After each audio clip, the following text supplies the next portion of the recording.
Oggi a Dai Roma News. José Mourinho termina la sua avventura alla Roma. Il derby, ciò che poteva essere e non è stato. A volte si dimentica il valore di Mourinho. Inizia Dai Roma News. Eccoci ad una nuova edizione di Dai Roma News. Prima di iniziare ti ricordo di mettere un mi piace e non mancare di iscriverti al nostro canale. La trasmissione viene pubblicata ogni martedì. Queste sono le nostre notizie. Iniziamo la trasmissione con Cuoco e tu, Roma, figlia mea. L'atteso annuncio è arrivato.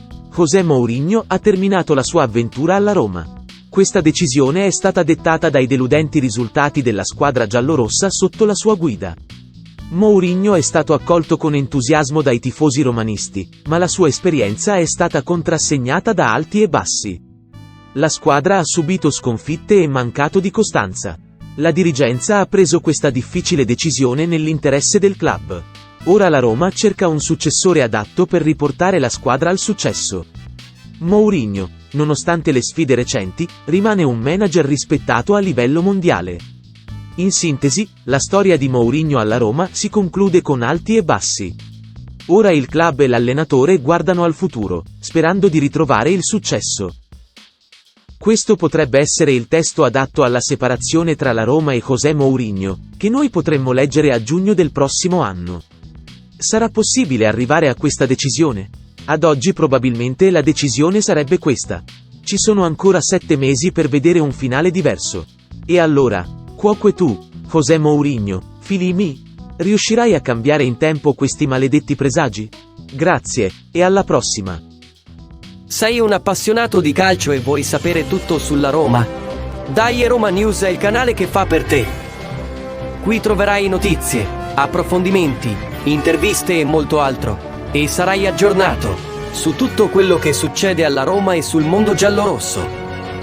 Iscriviti al canale e non perderti nulla sulla Roma. È giunto il momento per il punto del mister. Dopo la brutta figura fatta lo scorso giovedì a Praga, nel derby mi aspettavo qualcosa in più dalla squadra giallorossa. È vero che, come direbbe Catalano, personaggio legato alla banda dei comici di Renzo Arbore, è meglio pareggiare che perdere, ma la partita mi ha lasciato lo sconforto di ciò che poteva essere e non è stato.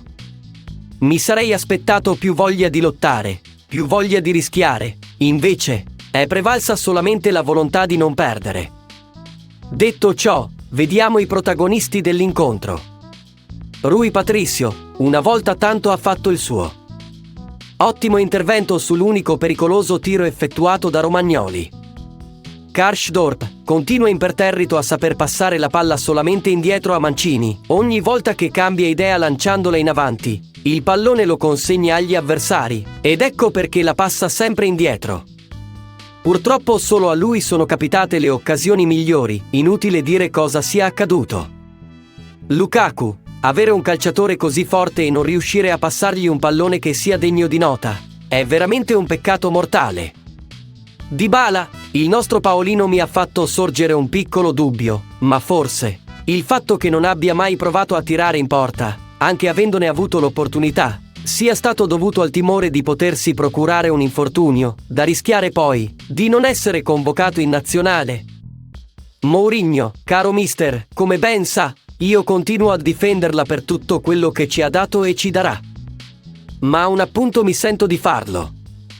Le chiedo, bisogna sempre aspettare l'85esimo prima di effettuare dei cambi? Giusto per dirle una cosa, Spinazzola non era meglio sostituirlo con El Shaarawy, visto che rientrava da un infortunio e non ce la faceva più? Come si può vedere, oggi mi sento come se mi avesse morso un serpente. Mi passerà.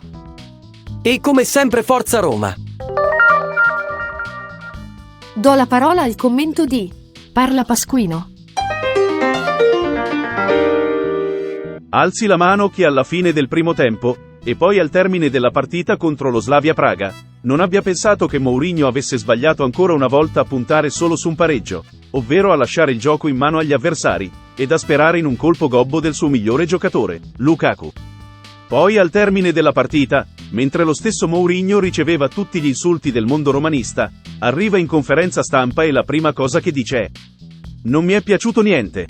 Ho già parlato con i giocatori nello spogliatoio e di solito non lo faccio subito dopo una partita perché c'è l'adrenalina della partita. E poi ha aggiunto: non ha funzionato niente. Dal punto di vista individuale pochissimi hanno avuto l'atteggiamento giusto e corretto di professionalità come a me piace, tanti non hanno avuto un atteggiamento corretto per una partita seria, con obiettivi. Sono dispiaciuto ma non voglio dire molto di più, ho già analizzato con i giocatori e lo farò di nuovo domani. Dopo queste parole, torno alle mie dette all'inizio. Alzi la mano chi non ha imputato a Mourinho l'atteggiamento tenuto dai calciatori. E dopo le sue parole, torno a pensare purtroppo a quanto siano scarsi i nostri giocatori. Sono scarsi come calciatori ed hanno una pessima mentalità. Senza qualcuno che li incalzi da vicino, sono delle emerite pippe. Questo è il termine dialettale che usiamo a Roma. Spesso diciamo che Mourinho fa giocare male le sue squadre, ma se in questi 2 anni di Mourinho siamo riusciti ad arrivare in finale di 2 coppe europee, ed una volta anche a vincerne una, lo dobbiamo senza ombra di dubbio al nostro tecnico, che riesce ad ottenere il massimo da un gruppo di disperati ed inconcludenti calciatori. E con ciò, ho detto tutto. E quindi, dai Roma! Questa era l'ultima notizia. Se ti è piaciuta la trasmissione metti un mi piace. Ricorda di seguire le nostre notizie, iscrivendoti al nostro canale. Per riascoltarci, noi pubblichiamo ogni martedì. A risentirci alla prossima edizione di Dai Roma News.